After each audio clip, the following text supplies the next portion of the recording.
Assalamualaikum warahmatullahi wabarakatuh. Bagaimana kabar anak soleh hari ini? Ustazah doakan semoga kalian senantiasa mendapatkan nikmat iman, nikmat kesehatan, dan nikmat waktu luang sehingga bisa tetap maksimal dalam belajar online. Amin ya robbal alamin.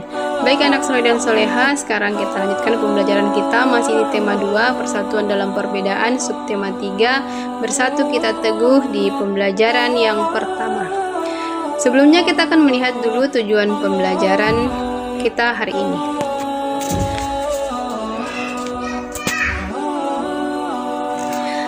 Anak-anak soleh dan soleha, tahukah kalian bahwasanya persatuan akan memperkuat tekad sehingga menghasilkan tujuan yang ingin dicapai? Hari ini kita akan belajar tentang persatuan yang membuahkan hasil sesuai harapan. Menjaga persatuan dan kesatuan bangsa merupakan kewajiban seluruh rakyat Indonesia karena negara kita terdiri dari berbagai suku, agama, dan ras. Sebagai seorang pelajar, kita dapat bersatu dalam diskusi saat belajar di dalam kelas. Persatuan yang memperteguh tekad dalam mencapai tujuan telah dicontohkan oleh para pejuang. Proklamasi Indonesia sebagai tonggak kemerdekaan Indonesia merupakan wujud dari persatuan bangsa Indonesia. Kemerdekaan Indonesia dicapai setelah melalui perjalanan panjang para pejuang bangsa melawan penjajah. Persatuan yang kuat memperteguh tekad mereka untuk mewujudkan negara yang berdaulat, adil, dan makmur.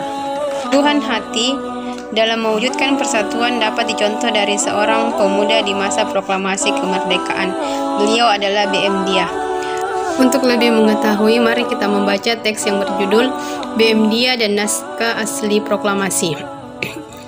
Teks proklamasi awalnya ditulis tangan oleh Soekarno, kemudian diketik oleh Sayuti Melik agar terlihat rapi. Teks asli tersebut kemudian dibuang ke tempat sampah. Salah seorang pemuda yang ikut hadir pada saat persiapan proklamasi kemerdekaan adalah B.M. Dia. Ia mengambil naskah asli dari tong sampah dan disimpannya. Ia menilai bahwa teks tersebut memiliki sejarah tinggi. Naskah asli yang disimpan B.M. Dia selama 46 tahun 9 bulan 19 hari kemudian dikembalikan kepada bangsa Indonesia. Dia membawa naskah asli proklamasi kemerdekaan Republik Indonesia pada Selasa pagi 19 Mei 1992 pukul 10.30 dan menyerahkannya melalui Presiden Soeharto. Naskah itu kemudian disimpan oleh Arsip Nasional atas anjuran Soeharto. Keputusan B.M. Dia untuk menyimpan naskah asli sangat tepat. Seluruh bangsa Indonesia sampai sekarang dapat menikmati naskah asli proklamasi dan belajar banyak dari kejadian saat itu. Nah, anak soleh dan soleha, pada teks yang sudah kita baca ada beberapa kata yang tidak baku. Tahukah kalian apa itu kata baku? Kata baku adalah kata yang digunakan dalam situasi resmi yang mana penulisan dan pengucapannya sesuai dengan ejaan yang disempurnakan atau EYD. Perhatikan contoh kata baku dan kata tidak baku berikut. Sebagai contoh, kata tidak baku yaitu nasihat. Ya, kata bakunya adalah nasihat. Kemudian kata tidak baku contohnya adalah apotik, yang bakunya adalah apotek. Kalimat yang tidak baku cuman, yang bakunya adalah cuma. Ya, seperti juga kata gubuk, ya yang bakunya adalah gubuk, ya berakhiran huruf K. Kemudian contoh kata tidak baku yang lain yaitu jadwal. Contoh yang bakunya adalah jadwal. Nah, anak soleh dan soleha, coba kalian baca kembali teks yang berjudul B.M. Dia dan Naskah Asli Proklamasi. Kemudian temukan informasi penting dan tulislah pada peta pikiran dengan menggunakan kata tanya, apa, di mana, siapa, kapan, dan bagaimana.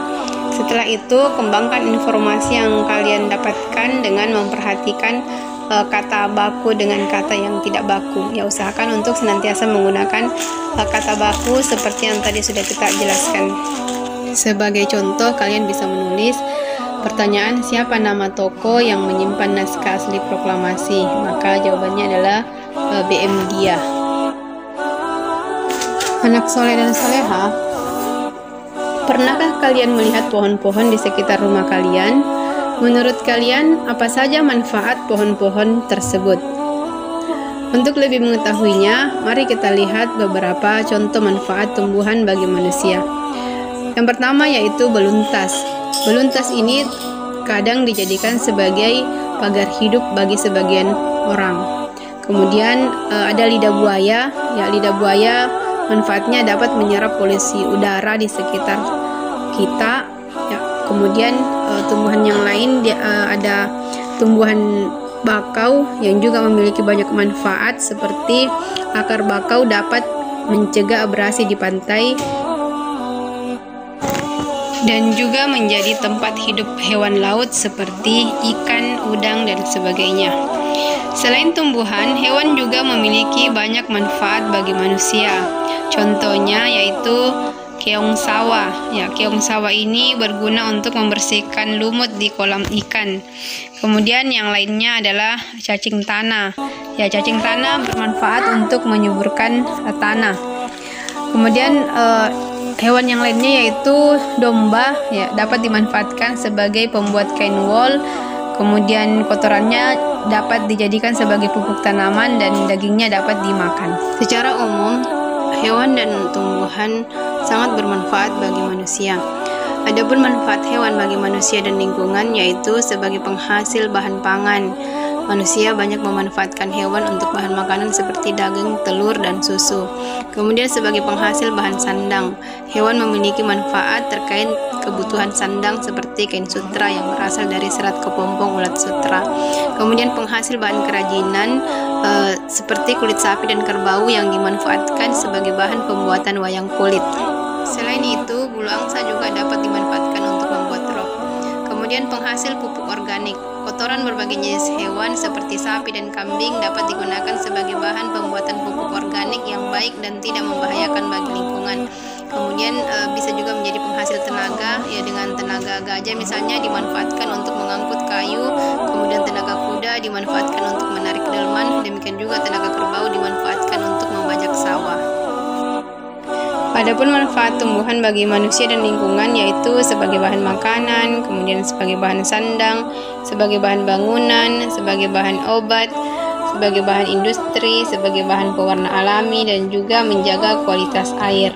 Ya, Masya Allah, sangat banyak manfaat hewan dan tumbuhan yang Allah Subhanahu wa Ta'ala ciptakan untuk manusia. Anak-anak hebat, coba tuliskan hewan dan tumbuhan yang ada di sekitar kalian.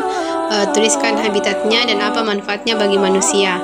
Sebagai contoh, ikan, habitatnya adalah di air, kemudian manfaatnya bagi manusia yaitu sebagai bahan makanan. Setelah proklamasi kemerdekaan, bangsa Indonesia menjadi bangsa yang merdeka dari segala bentuk penjajahan.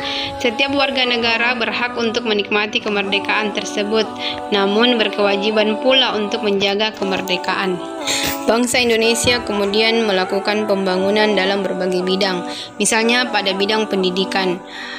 Pada masa penjajahan, pendidikan hanya dimiliki oleh golongan bangsawan saja, namun setelah kemerdekaan, pendidikan dapat dirasakan oleh seluruh rakyat Indonesia. Kemudian pada bidang perekonomian, sebelum kemerdekaan, sebagian besar rakyat Indonesia hidup dalam perekonomian yang sulit. Kebijakan para penjajah amat menyengsarakan rakyat, bahkan beberapa kebijakan seperti tanam paksa, kerja rodi, atau romusa menyebabkan kematian rakyat Indonesia. Setelah merdeka, perekonomian Indonesia berhasil dikuasai oleh negara. Pemerintah mulai memperbaiki perekonomian bangsa Indonesia. Rakyat Indonesia dibebaskan untuk melakukan kegiatan ekonomi untuk meningkatkan kesejahteraannya. Kemudian dalam masalah sosial, setelah proklamasi kemerdekaan, setiap rakyat Indonesia memiliki hak dan kewajiban yang sama. Tidak ada lagi pengelompokan rakyat Indonesia seperti pada masa penjajahan. Setiap suku memiliki derajat yang sama. Keberagaman budaya pun mulai terlihat dan dilestarikan sebagai kekayaan bangsa. Negara yang besar adalah negara yang rakyatnya sejahtera. Agar sejahtera, kita wajib bahu-membahu melaksanakan kewajiban kita agar tujuan tercapai. Negara yang sejahtera dapat terwujud apabila rakyatnya bersatu, bekerja keras mencapai tujuan. Segala halangan dan kesulitan dapat teratasi dengan adanya persatuan yang erat dan kuat, insya Allah. Anak-anak, demikianlah pembelajaran kita hari ini. Semoga semangat persatuan dan kerja keras dari para pahlawan dapat kita teladani, dan kemerdekaan yang telah dianugerahkan oleh Allah Subhanahu wa Ta'ala kepada bangsa kita dapat kita syukuri dengan cara mengisi kemerdekaan dengan hal-hal yang bermanfaat seperti rajin belajar, semangat dalam beribadah, hormat dan patuh kepada orang tua dan guru-guru kita.